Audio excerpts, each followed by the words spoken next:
Hey there, YouTube. Another Taurus High Point production coming at you. My name's Ray Shepard. A little over, around 20 years experience with black powder and black powder revolvers.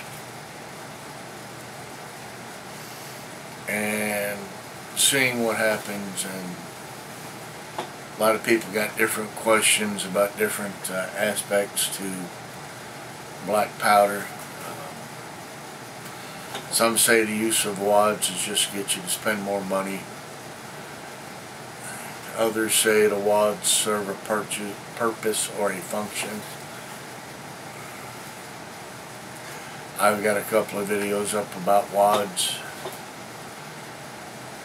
The final on wads, not the regurgitated mumbo jumbo, but the true hands-on experiences. Common misconception out there is wads do not contaminate powder. They most certainly do. That's a false statement. That's a bold-faced lie.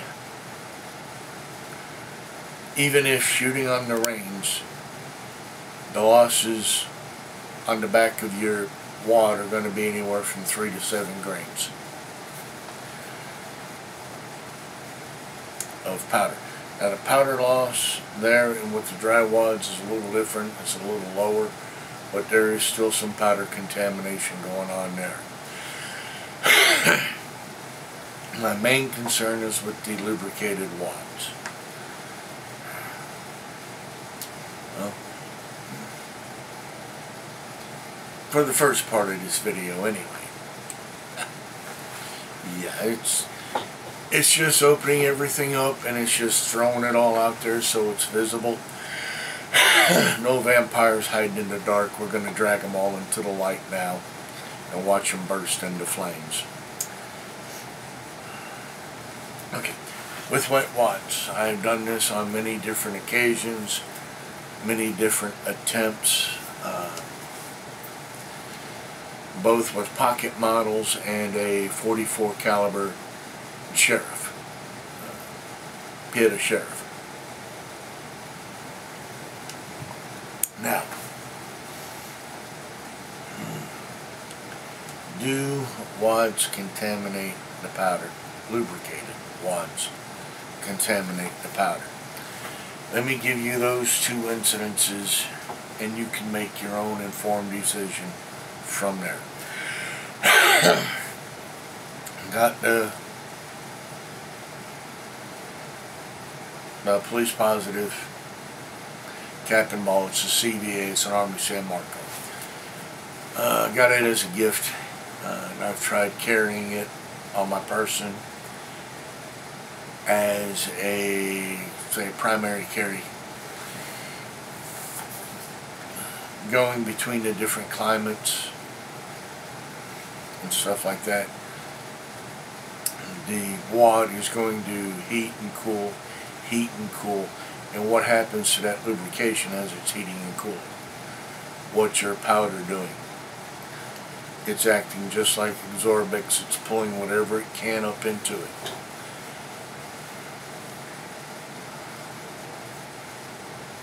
Okay. Then you got to take the nipples off, pound everything out, scrub the weapon down again, and reload it. Okay. I have tried firing it that way. On one occasion I only got 2 of the chambers to go off. On another occasion I got 3 of them to go off. The other chambers just squibbed or barely got the ball past the forcing cone. To each his own on that one. I'll let you. Now, with the sheriff bottle, I loaded it up. Okay, of course it was powder, wad, my ball, and I left it in the truck. Okay. Of course out there it's going to heat and cool, heat and cool, heat and cool. The same deal happened with the powder there. Okay. So we tried dry wads. I said it'd be later in the video that pops back up. Tried dry wads in an 1851 Navy cap and ball Pieta, of course, as a carry. Got it against your body. You're carrying it from, of course, different climates: cold, hot, hot, cold, cold to hot, hot to cold. Okay. Without giving too much thought of what happens to metal as it crosses between those climates. Well, it condensates. It what? Condensates, it sweats. What's that dry wad doing? It is now a sponge. Where is it depositing the water? Is it spitting it around the ball?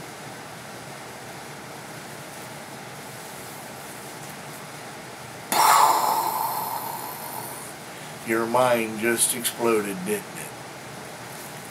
But hey,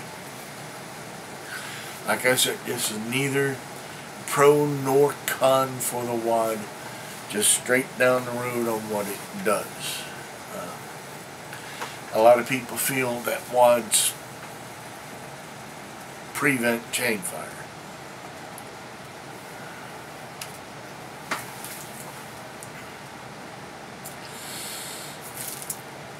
What causes chain fire is going to be linked in this video.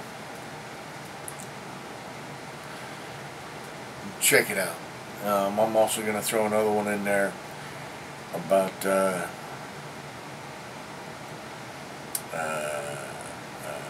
it's a black powder guide. It's about his revolver and what he had to do with it to make sure it doesn't chain fire. There's going to be things you're going to want to look at. But again, I digress. It'll be your decision. And you're going to be surprised if you really do watch. Back to my worst experiences and worst incidences. I mentioned the pocket models, carrying them. There was an occasion when I made my own wads.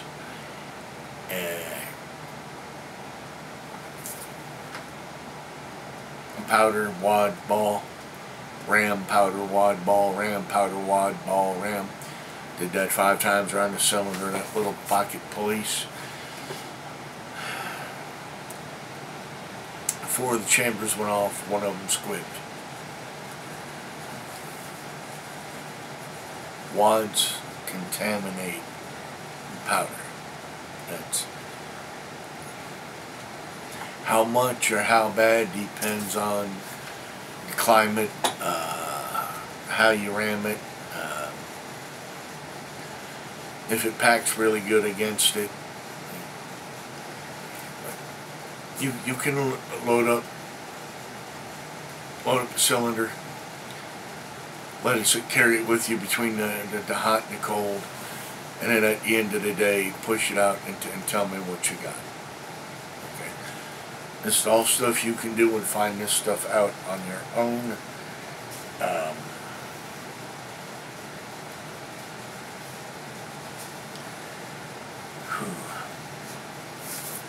With the 44, as I said, I kept it loaded in a truck. I even tried to carry it one time with lube wads, and of course again the heating and cooling, what happens to that lubrication, what happens with that powder. Even in with the heating and cooling and a lube wad, now you're adding the excess moisture from the condensation from the sweat of the revolver.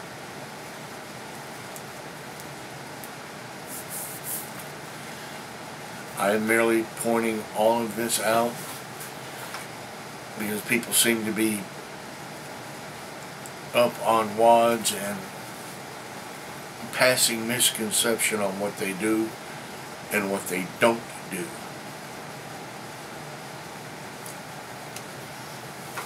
Now, as I said, if I'm shooting my full-size Navy, even with 36 round ball, and I'm on the range and I'm using lube wads, that'll be the only time I use them, or even dry wads. Reason being is wads contaminate powder. You don't have to take my word for it. You can do the study yourself. A gentleman on here who was working with a Guns of the West paper cartridge kit, and he was putting lube wads in his cartridges. Okay. I'll try to link it if I can find it again. But yeah, you don't want to do that, because not only does the lube wad destroy the paper cartridge, but it also contaminates the powder, and you can see that being there. If I find it again, I'll try to link it. But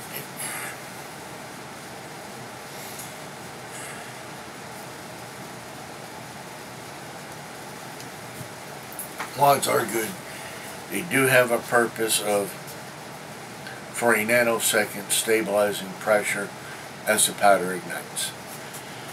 If I use wads, more times than not, they are dry, and if I fear or think the gun has a possibility of chain firing, I will use lube on the outside of the cylinder. But as I've gone with 4.54 round ball for my 44s, and I've gone to 3.80 round ball for my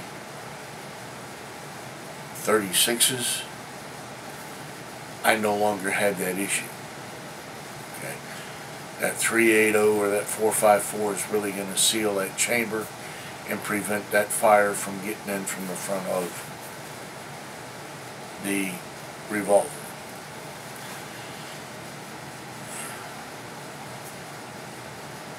Wads.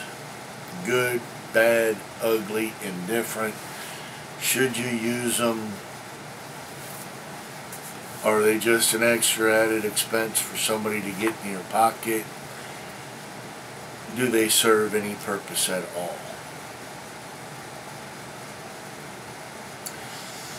Now, if you loaded dry wads and kept it in a house in a nightstand or beside your chair or something like that, that's not going to be an issue, because the climate is controlled there. It's not going to go hot to cold, cold to hot. It's going to stay pretty relevant to what you like and your comfortability. Okay? But as far as dry wads and carrying across town, if you're doing this, you want to shoot the weapon, clean it, and reload it at the end of each day. Then again, carrying without a wad, lubricated or non-lubricated, and you're carrying and you're crossing between different climates, and the gun is heating up, cooling down, heating up, cooling down, you're still going to have that moisture problem in the powder.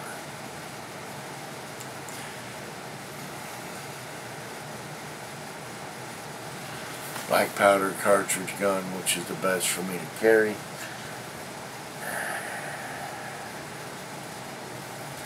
Wads, no wads, which is the best way to carry. Lube wads, non-lube wads, which is the best to carry. All this is based on your personal preferences.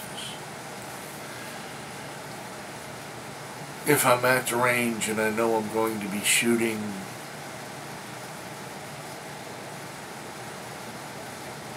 immediately, I will generally use a lube wad. Do I believe lube wads prevent chain fire? No. The only thing that really prevents chain fire is measuring out your outer diameter on your chamber walls, your cylinder wall, measuring their inner diameter, make sure they match up. Black Powder Guide does a video of that. I'll throw that in the link in the description.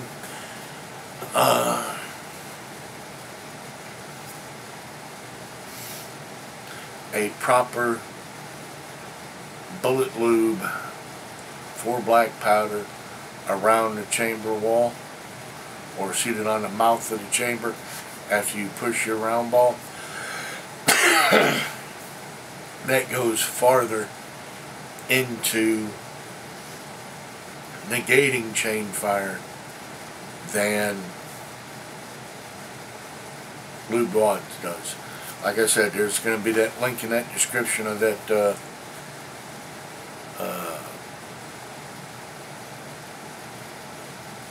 from Black Powder, I think Black Powder Enthusiast. I'm going to throw him in there. He's going to have that on that dragon he did. Check that out. Don't sit there and just because this guy's at the range and you look up to him and he feeds you something, don't pick that up and run with it. Do your own homework. Do your own footwork behind it and actually see, because with black powder there's a lot of conjecture, hearsay, misrepresentation.